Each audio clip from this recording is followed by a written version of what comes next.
told you in Geneva this week. Tehran said a set of guiding principles was agreed on, their words, but the US Vice President is warning that Iran's rulers have not acknowledged certain red lines. Speaking in the past few minutes, the White House press secretary said Tehran would be wise to strike a deal. There are many reasons that one could make for a strike against Iran. The president had a very successful operation as commander-in-chief with Operation Midnight Hammer, as you know, as you just said, totally obliterated Iran's nuclear facilities. The president has always been very clear, though, with respect to Iran or any country around the world, diplomacy is always his first option, and Iran would be very wise to make a deal. Well, Ukraine was also in focus in Geneva, with 2 days of talks between Moscow, Kyiv and Washington wrapping up in the past few hours. Russian state media says Moscow's top negotiator held a closed-door meeting with the Ukrainian side. At the end of official talks, the formal discussion were described by Moscow as being difficult, but the Ukrainian side says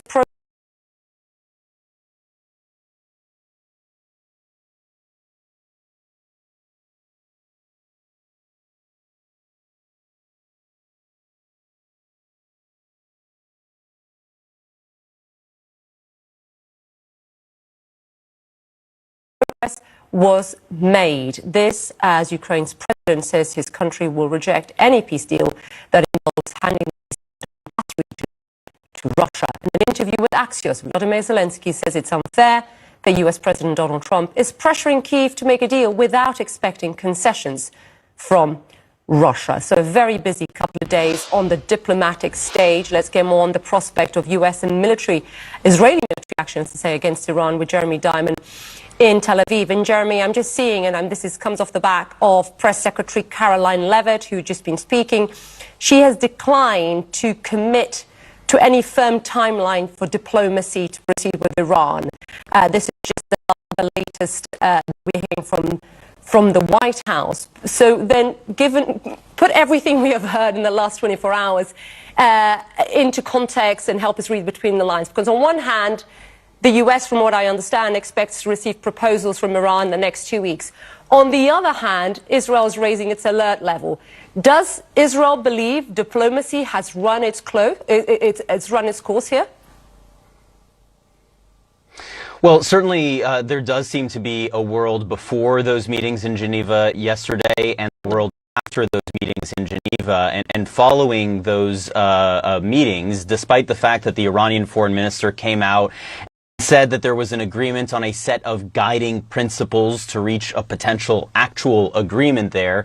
The United States publicly has been fairly quiet. You know, they acknowledged, as Caroline Leavitt did today, that the Iranians are supposed to come back in a couple of weeks with detailed proposals to try and close the gaps with the United States. But there does seem to be a sense that those gaps still remain quite large, and the sense that perhaps President Trump is losing his patience with that diplomacy. But it is important to note that in addition to kind of the diplomatic, will they or won't they that is happening, we've also been witnessing an enormous airlift effort by the United States to position assets in the Middle East, as well as in bases, American military bases in Europe that have traditionally been used to support military operations in the Middle East over the course of the last month, an effort that seems to have accelerated over the course of the last 24 hours.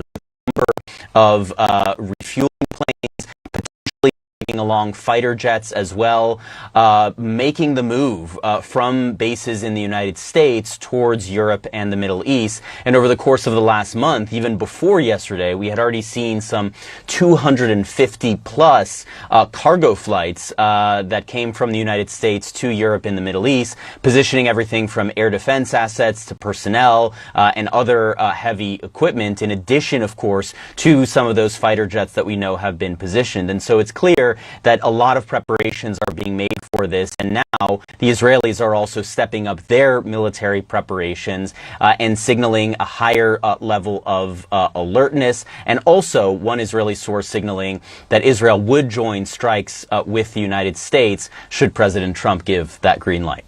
Right. So when Israel says it raises its alert level, what does that mean in real terms in terms of preparedness here? Well, it has to do with everything from military preparedness all the way down to the civilian side, rescue organizations, etc. in Israel being kind of on a higher level of alertness for the potential of any military action.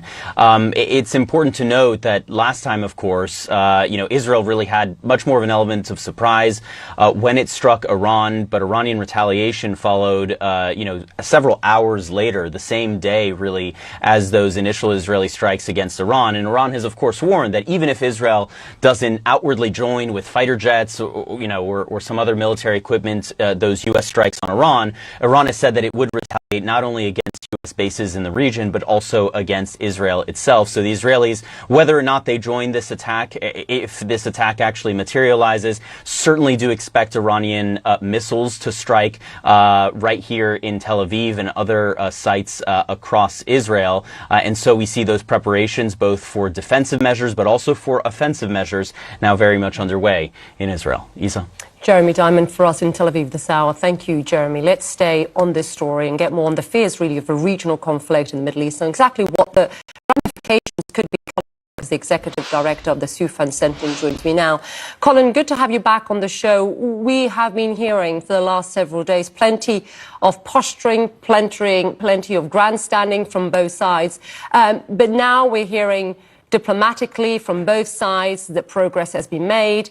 How then do you assess where we are right now, given all the latest lines that we have been hearing? Do you think that we are heading towards a war here? Thanks for having me, Lisa. I do think we're heading toward war. An unnamed official in the Trump administration put the likelihood of a kinetic attack at 90%. Take that for what it's worth, but if you look at just the massive amount of hardware that's in the region, I mean, talking about 2 aircraft carriers, missile defense systems, dozens of warships, F-35s, F-22s, F-16s. Part of this is the coercive and coercive diplomacy, right? Massing all this force to really make the Iranians feel the pressure of the current negotiations. That's a lot of resources to put in the region with no plans to actually use them. I also think that the Trump administration is growing impatient, as Jeremy referenced. And so this could go down anywhere from within the next few days to the next few weeks. And if it does, it's likely to last a long time. Yeah, let's dig further on that, because Barak Ravid, writing for Axios, says the U.S. administration is closer to major war and would begin very soon. He says, quoting sources, he says, it will likely be a joint U.S.-Israeli campaign, weeks long, that's much broader in scope and more existential for the Israeli-led 12-day war last June. I wonder what that would look like, because the reason I'm asking you this, just before we came on air, in the last 10 minutes, President Trump has taken to social media, started talking about the Chagos Islands, talking about Prime Minister Starmer. And in part of that statement, he wrote, or what he put on social media, he said, should Iran decide not to make a deal, it may be necessary for the United States to use Diego Garcia and the airfield located in Fairford in order to eradicate a potential attack by a highly dangerous regime, an attack that would potentially be made on the United Kingdom as well as other friendly countries. Prime Minister Starmer would not lose control for any reason of Diego Garcia by entering a tenuous at best 100-year lease. This was about of course, the lease for it. Diego Garcia, I thought Diego Garcia was already a UK and joint military base. So what is the meaning of this? What does it suggest to you? It's hard to say. I mean, it worries me in the sense that U.S. foreign policy during this administration has been very erratic. The president's been, somewhat obsessed with Diego Garcia as well. I think, again, some of this is posturing, right? Some of this is pressuring, but the lack of focus, the mercurial nature of the president himself gives some cause for concern. But to go back to, what you alluded to, there's a lot of targets in Iran. I think the U.S. is, and the Israelis are certainly pressuring the Trump administration to go for a more full-throated campaign, Operation Midnight Hammer. Leadership targets, obviously the nuclear sites. There's a whole range and Iranian missile defense systems that the U.S. could look to attack with the help of the Israelis.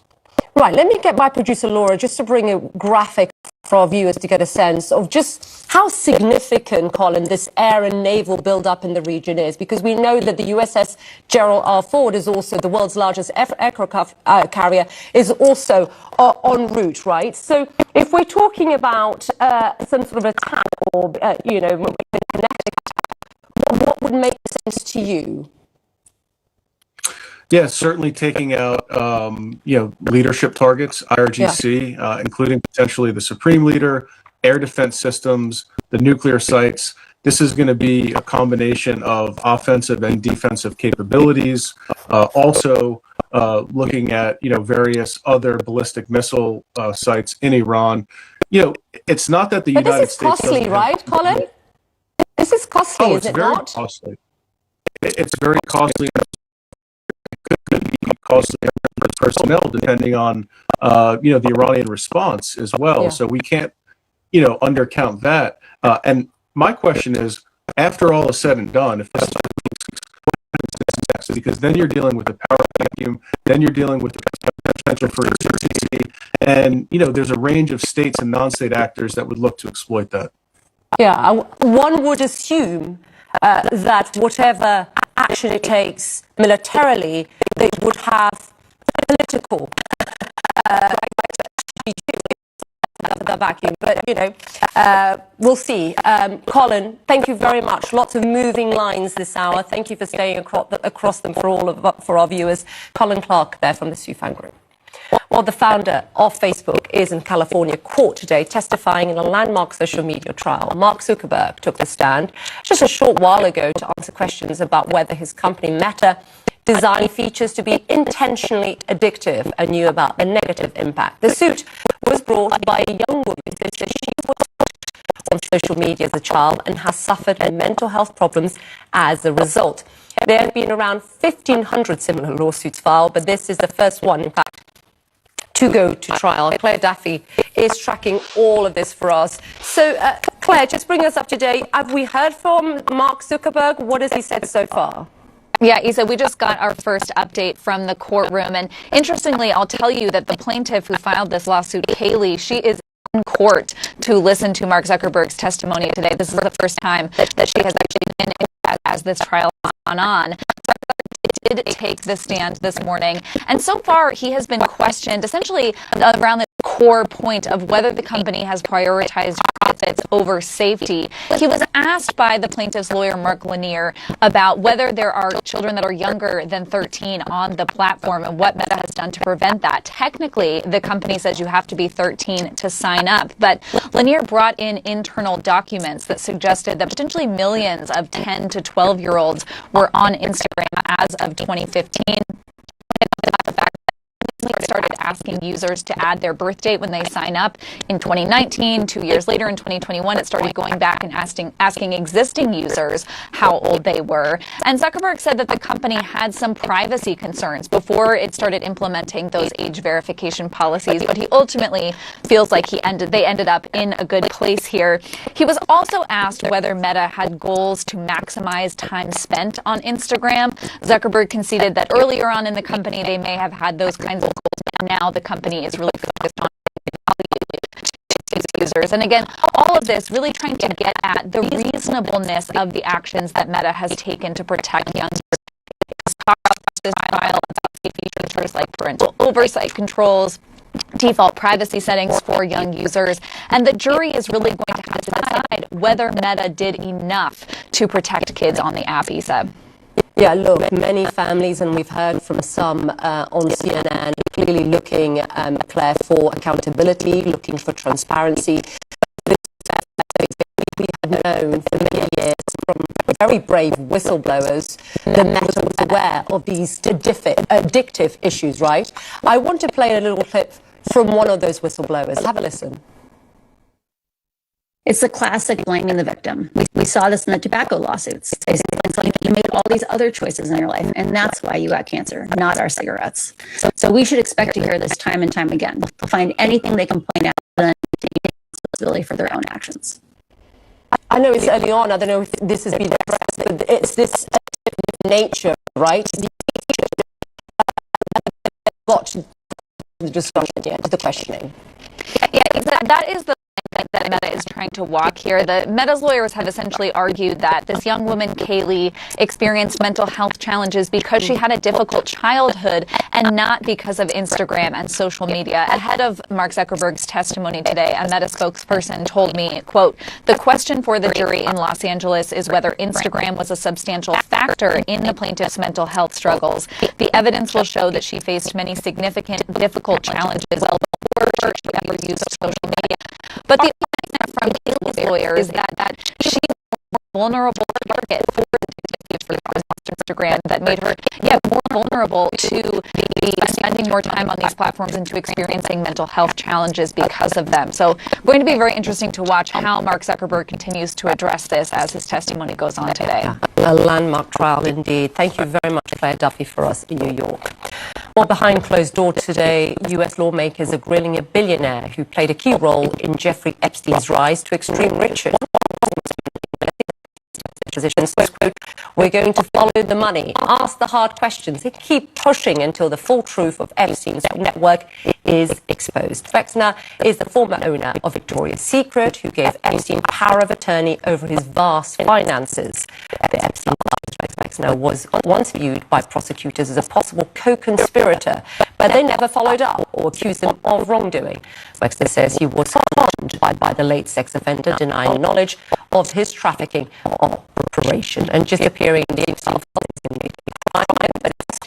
growing number of U.S. business leaders, their careers. Billionaire Tom Pritzker joined the list yesterday. We told you about him. The executive chairman of Hyatt Hotels blamed terrible judgment for his ties to Epstein and Ghislaine Maxwell.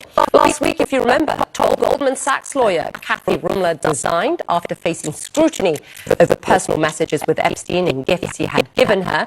The scandal is even ensnaring the chair of the 2028 Los Angeles Olympics, entertainment and sports agent Casey Wiseman. His talent agents are set on Friday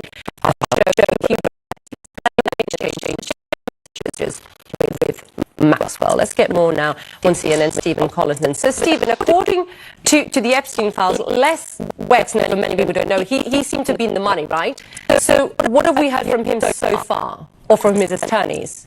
Well, before he sat down for this testimony, he released a statement basically saying that he was conned by Epstein, that he personally had not done anything wrong, and he's one of some of these major figures who've been arguing that they themselves have been victims of Epstein. But the case of Wexner is so interesting because he basically turned over his massive private fortune to Epstein to manage it.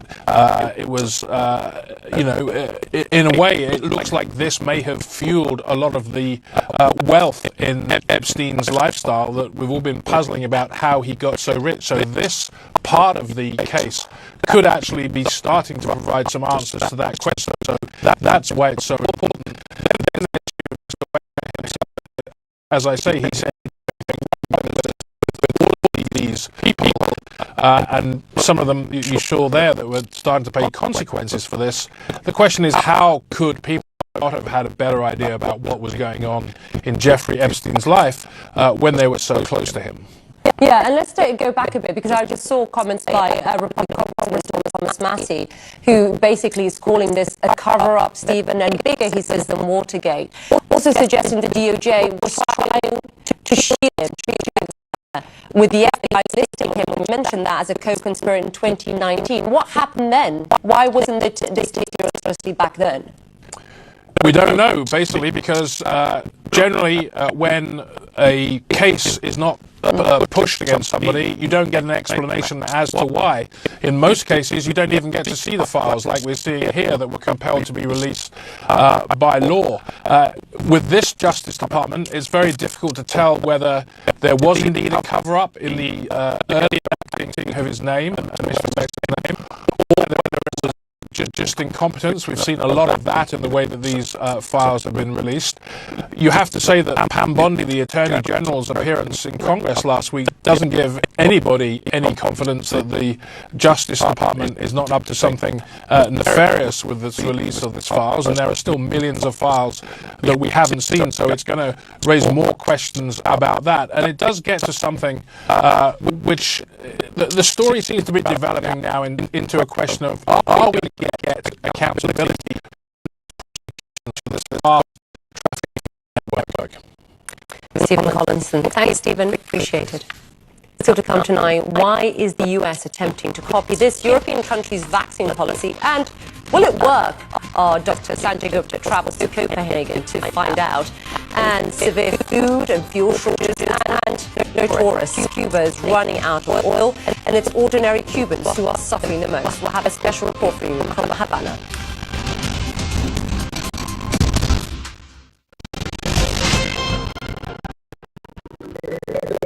This is my first visit to this conference. I listened to the mines minister, and it is extraordinary. The potential, the degree of commitment, the staggering investment dollars being talked about and already flowing and underway. I don't think we've ever seen anything like this in terms of the commitment to make it happen. So Saudi Arabia wants to move beyond extraction, right? I mean, they're pretty new in the mining thing. They've been focused so much on oil that they sort of ignored the fact that they were also mineral rich. But they want to be a hub not only for extraction, but for processing as well. Within 10 years, they could be a very substantial force in the global mining industry. Like, if you think about it, they have the resources, the mineralization is there, they have the capital available, but what they need is the skill sets, the experienced people to come in and partner with them to make it happen. Caitlin Collins is your DC source, bringing you unprecedented access to the White House. We're live from the center of the political universe. Capitol Hill. My Democratic source tonight is Elizabeth Warren. You need from Congress. Can you achieve what you're trying to achieve? And beyond. We're live on the ground in Israel tonight about the Gazans leaving. Where exactly are you suggesting that they should go? Follow Caitlin for in-depth political coverage and analysis. And watch her on The Source, Tuesday through Saturday on CNN. Everything you own is here under the water in this your house. Yes, lots of everything. CNN joined Saudi forces on an evacuation voyage. It's very, very hard for me. I'm worried about all the people we left behind. Into Gaza is what a good point tonight. So slowing things down. Every is a miracle for these babies born prematurely during the war in the Gaza Strip. The hospital staff are determined not to give up. I have to fight back. You can't leave it for the gang members. Leave it for the gang. So much of the land is dug up and destroyed. I fear for my life. They're demonstrating with flags and banners. I can't even see anymore.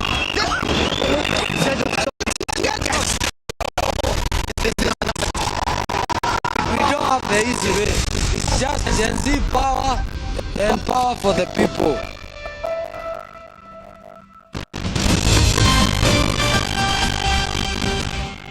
A measles outbreak in the US is raising alarm bells amongst public health experts as vaccinations amongst children are lagging. US cases surged to a record high last year, as you can see there. A new CDC data reveals that as of this week, there have been nearly 500 more cases than average for the time of the year. Measles is so contagious.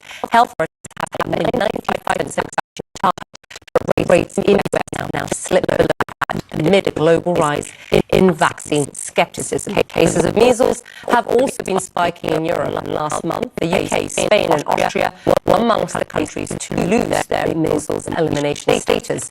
Measles is entirely preventable by vaccination, but highly contagious, so it's one of those first illnesses to rebound when vaccination rates decline. Well, in a controversial shift, health officials slashed vaccines 17 vaccines to just 11. They are taking inspiration from Denmark's approach. Our chief medical correspondent, Dr. Sanjay Gupta, went to Copenhagen to find out why some Americans think Denmark's model is worth following.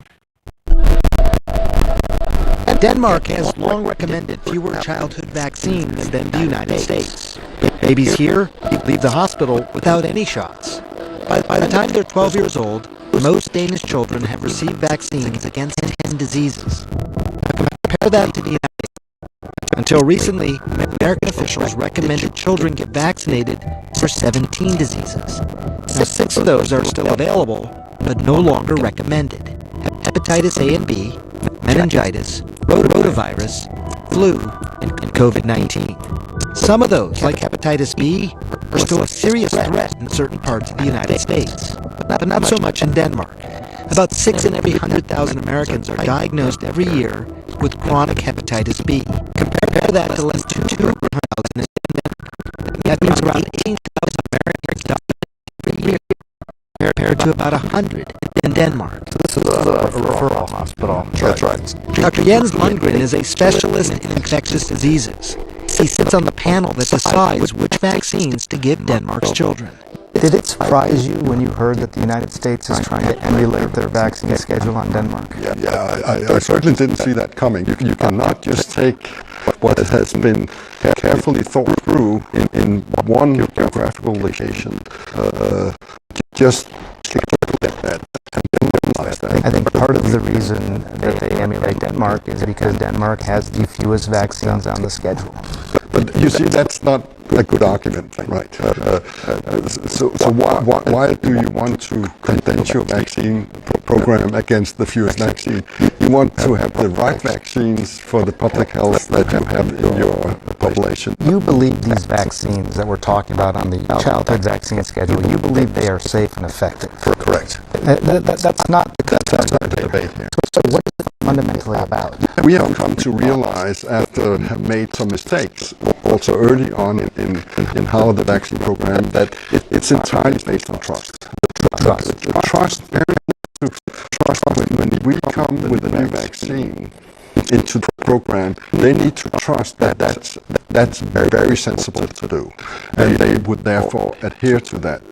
Lundgren and his colleagues are now considering adding another vaccine, the one for chickenpox. Most Danes trust their government. The world's economy is near the top. And here's the United States. Dead last. Just 28% of Americans trust the government. Danish trust in government goes far beyond vaccines. Even after parents leave the hospital, child rearing looks a whole lot different here. I want to show you something pretty extraordinary. We've come to visit 2.5-month-old Esther. Of course, we expected to find her inside the house, given how cold it is.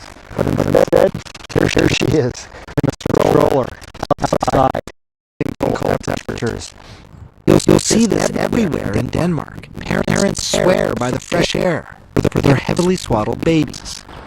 The family is waiting for a home health nurse to arrive, who will come, free of charge, 5 to 6 times during the baby's first year of life.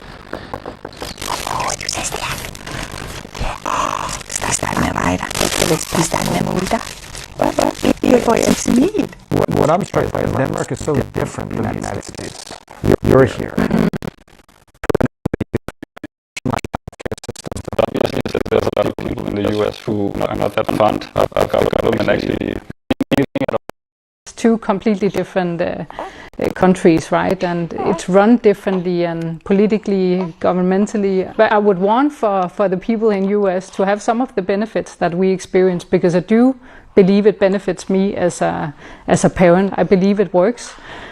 So I basically trust the system, right? That they have decided it for me and it works. Vaccination isn't the only reason that outbreaks are less common here in Denmark. The National Serum Institute, or SSI, here in Copenhagen, keeps meticulous medical records of all Danish citizens, helping them track illnesses to help predict and even prevent outbreaks. What makes Denmark's superpower this data tracking? Whenever someone is tested for something, it goes into one database. Whenever someone is vaccinated, it goes into one database. It doesn't go to all kinds of places. It's one place. And then it's quite doable to link all this together. Americans might be uncomfortable with that level of tracking, but it is one of the many factors that makes the Danish system work. It's easy to see reflections of the Maha movement here. Danes emphasize personal health to ward off disease, and they are skeptical of too much medical intervention. But the success of the Danish system is based on so much more than the number of vaccines parents give their children. Nationalized healthcare, high trust, and a lot of strong codependence on one another. Dr. Sanjay Gupta, CNN, Copenhagen, Denmark. Our thanks to Dr. Sanjay Gupta for that report. And we want to bring you the latest on the weeks-long search for 84-year-old Nancy Guthrie. We are learning that DNA found at a glove near Nancy Guthrie's Arizona home, as well as inside her residence, did not produce a match in the FBI's database. Investigators are still looking into other options to check for DNA matches. Meantime, NBC reports that Google is attempting to recover more footage from the surveillance cameras at Guthrie's home. Authorities say it will be hard to do because the videos were recorded over. We'll stay across that story for you. And still to come tonight, as the US shuts Cuba's oil tap, our Patrick Hopman takes us on a ride in Havana to understand how life is grinding to a halt there.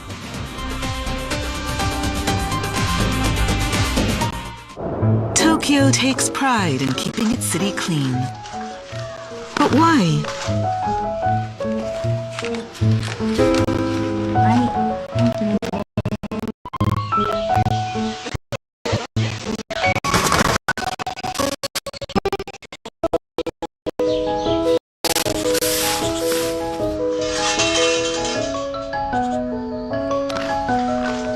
Edo spirit is what keeps Tokyo clean. Inside Africa. See a continent in transformation as trailblazers evolve culture, technology and industry across Africa and beyond.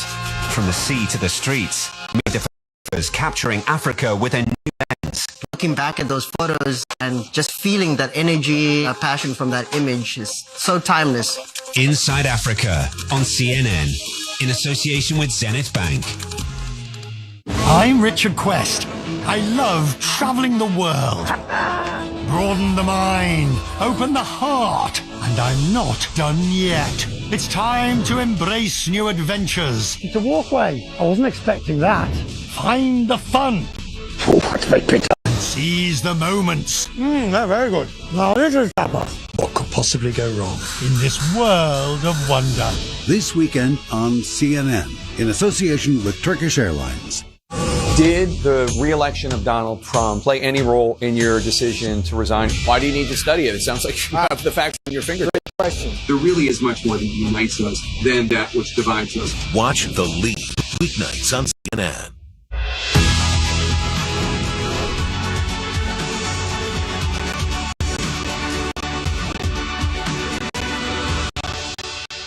Ken Collins is your DC source, bringing you unprecedented access to the White House. We're live in the center of the political universe. Capitol Hill. My Democratic source tonight is Massachusetts Senator Elizabeth Warren. If you don't get what you need from Congress, can you achieve what you're trying to achieve? And beyond. We're live on the ground in Israel tonight about the Gazans leaving. Where exactly are you suggesting that they should go? Follow for in-depth political coverage and analysis. And watch her on The Source, Tuesday through Saturday.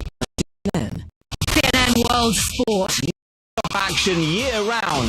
I have a lot of things to give to the football. All the major events. I love where the game is going right now. What does it take for me to be even better? And tournaments. The emotions sometimes are impossible to control. The latest highlights. Women's sport is having a moment that it should have always had. And exclusive interviews with your favorite coaches and players. We're going to keep this thing rolling. E-Rock. Don't miss. CNN World Sport. Only on CNN. I'm Rafael Romo in Atlanta. This is CNN.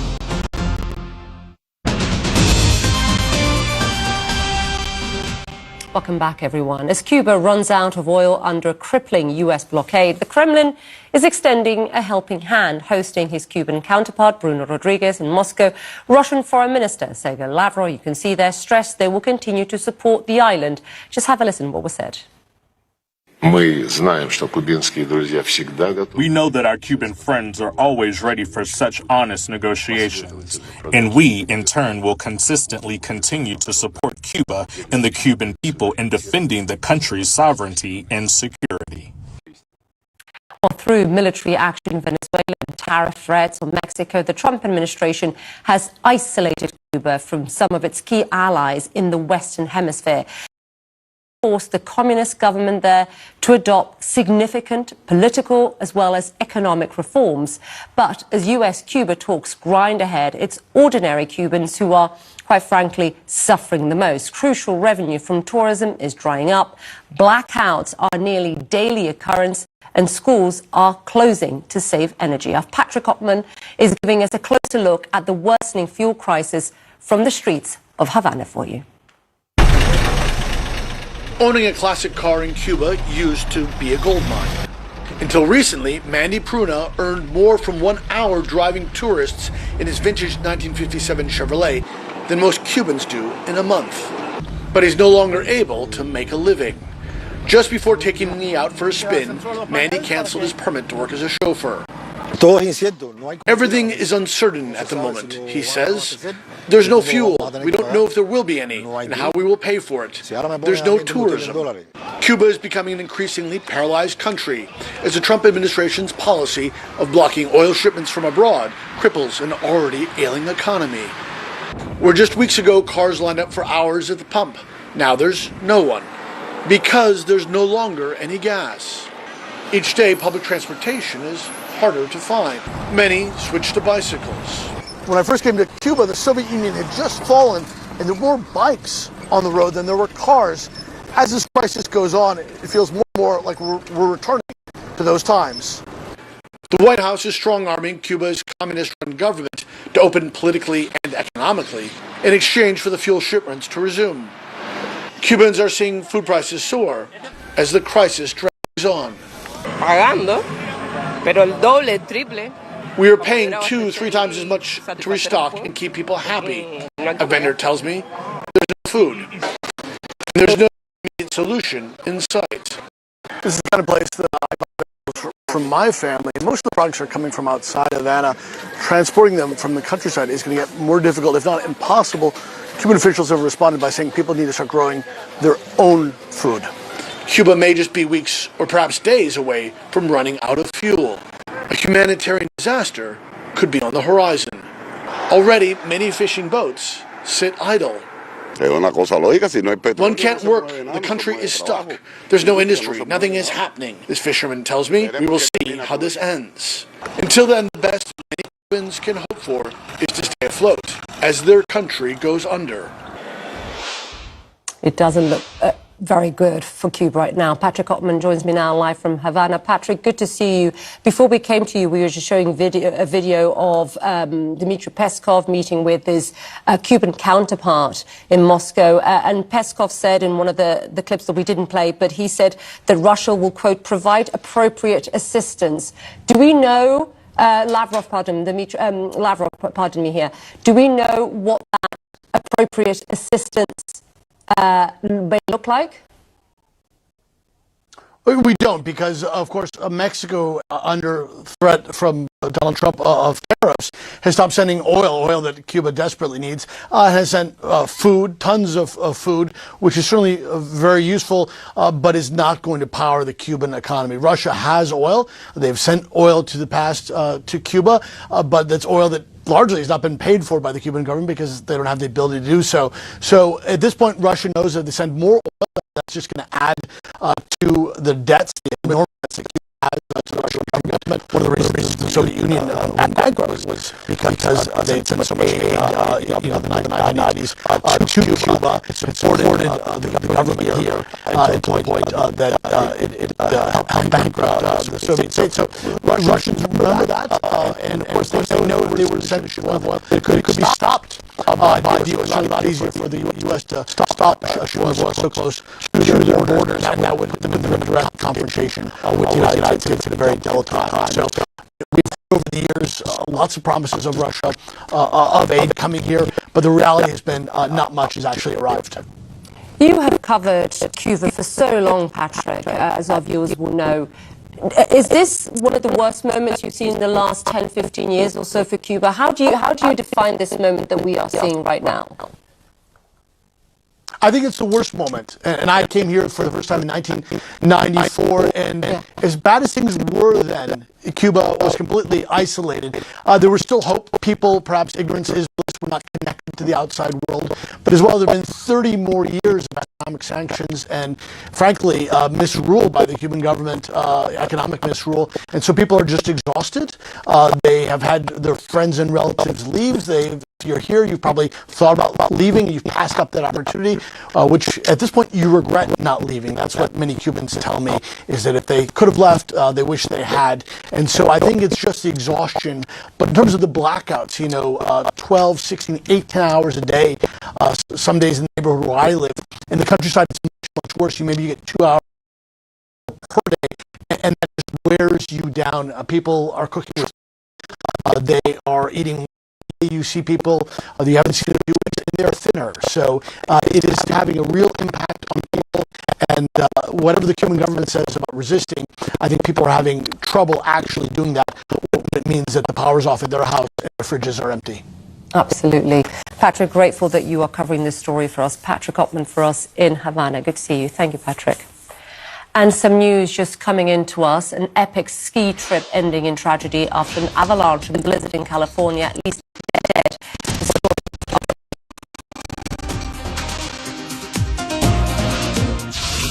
Inside Africa.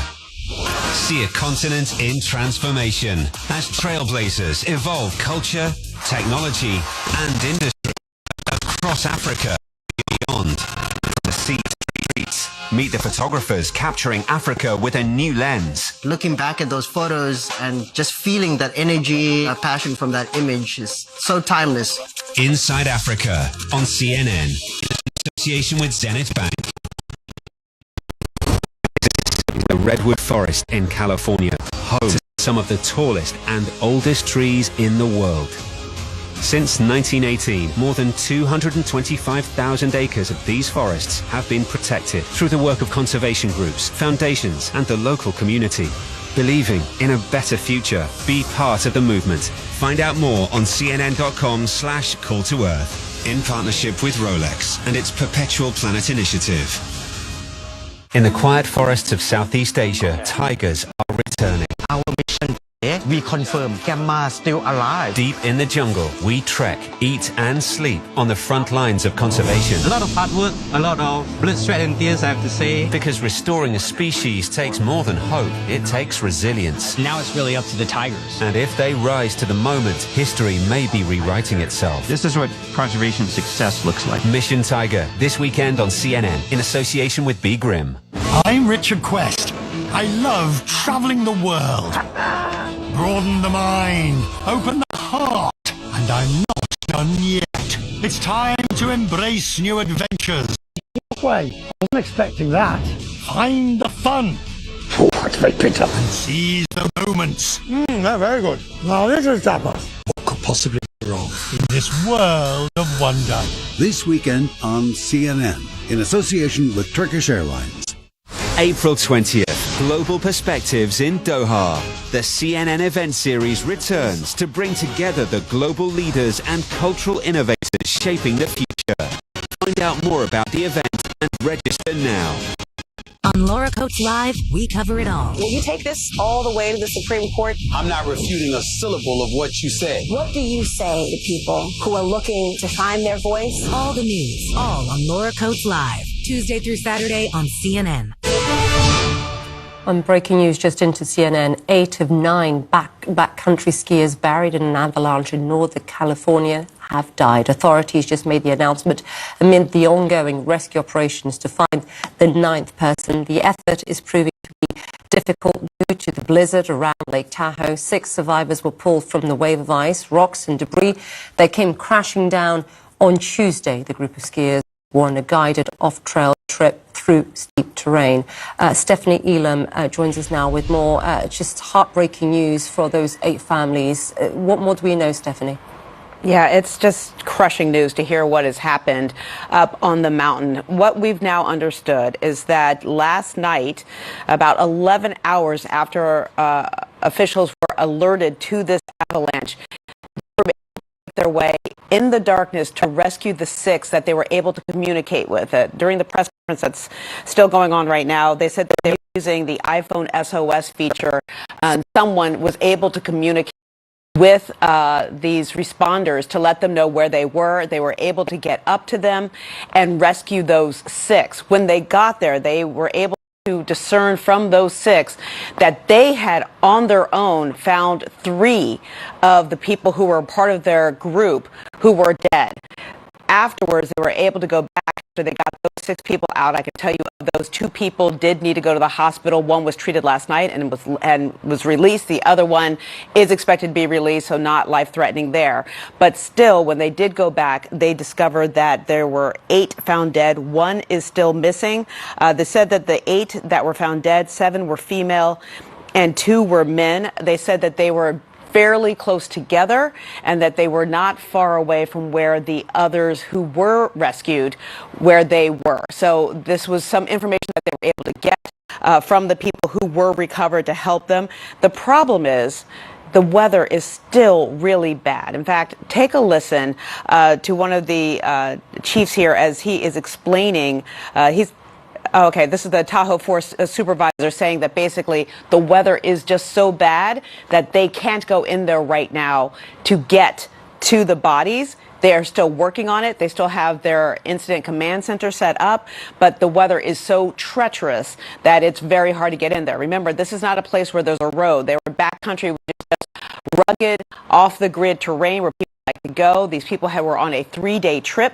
They were coming back from, they left out on Sunday and were coming back yesterday, but the snow that was falling was just immense. It really was falling.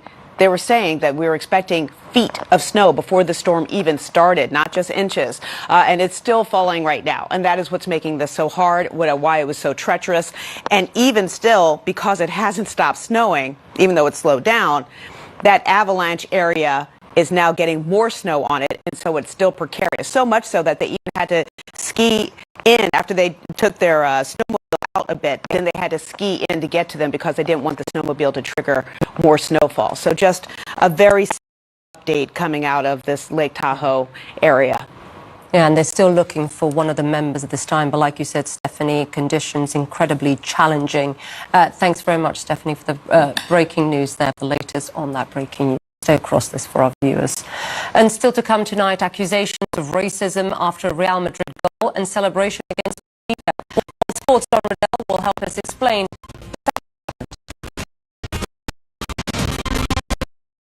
What if you used aeronautical engineering and recycled materials to tackle the global challenge of waste from fast fashion? You get pity plea. So this garment is meant to grow as the child grows. How is that even possible? So we've embedded an auxetic textile in the garment, which allows it to grow in its width and length. So when I gifted my nephew some garments, I was so excited to send it over to Denmark. By the time it arrived, so I used my background in aerospace engineering, where I specialized in deployable structures for satellites, and then there's origami principles to textiles that would actually grow. It boils down to one super simple metric, which is every year in the UK about 200 million items of children's wear go to waste every single year. Even if it's just one garment replacing 7 and still other garments are bought to go around that. But at least that this can actually reduce that consumption substantially. Explore Africa with CNN, where 54 nations rich content.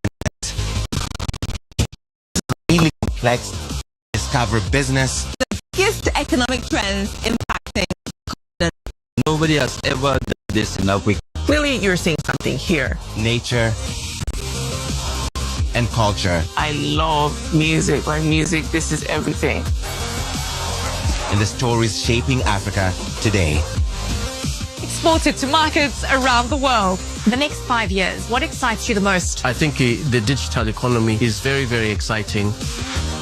I have this compelling need to do something for my people, for my continent. It's very, very important for us to tell our own story. The energy is amazing. Feels so good to be here. Every day we take a step back to look at the big picture, from decisions made in Washington to the ripple effects across Asia, Europe, and beyond. We follow the story as it unfolds and hear every voice to make sure the information is clear, fair, and relevant to you. In a world packed with noise, facts matter. That's what we do here. This is The Brief.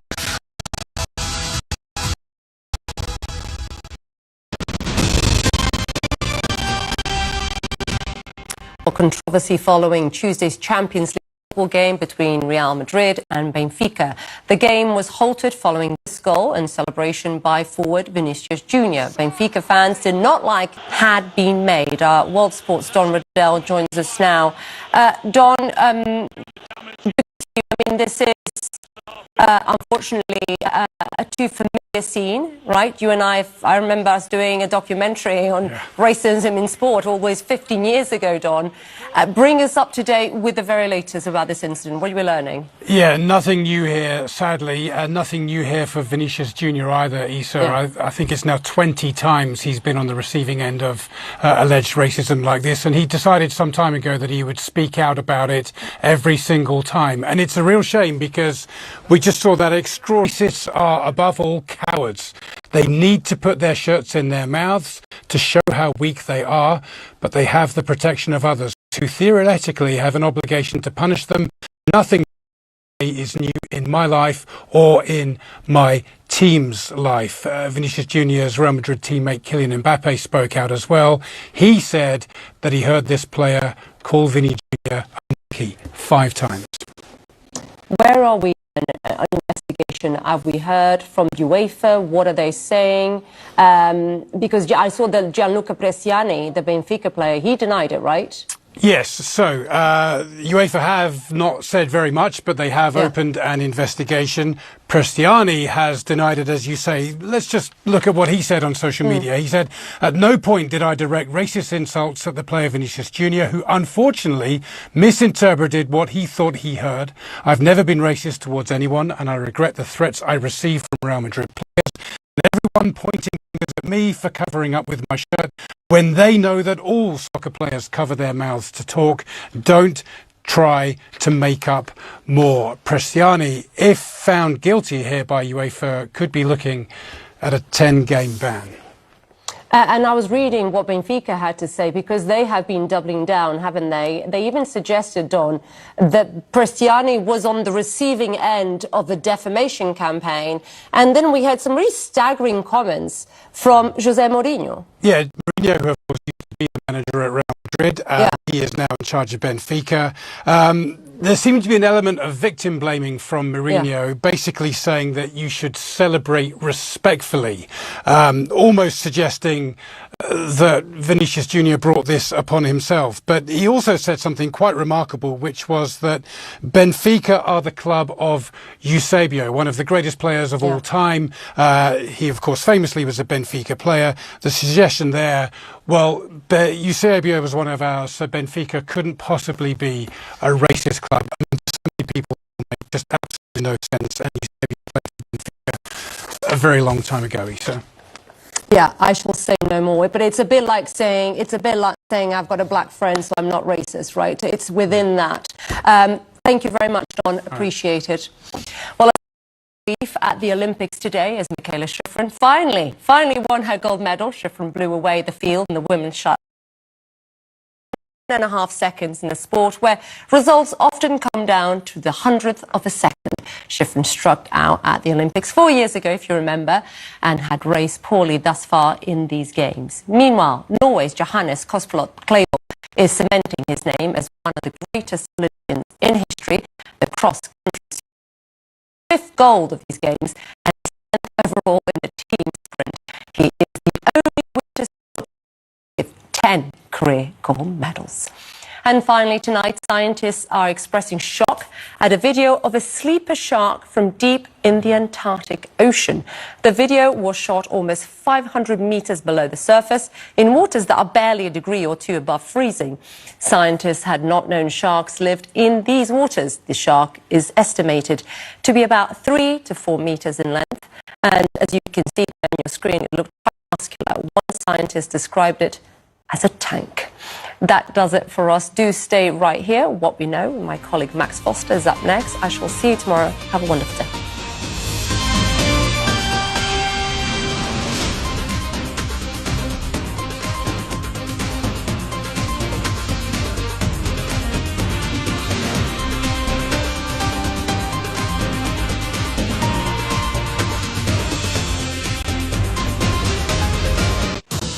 Tokyo at Night is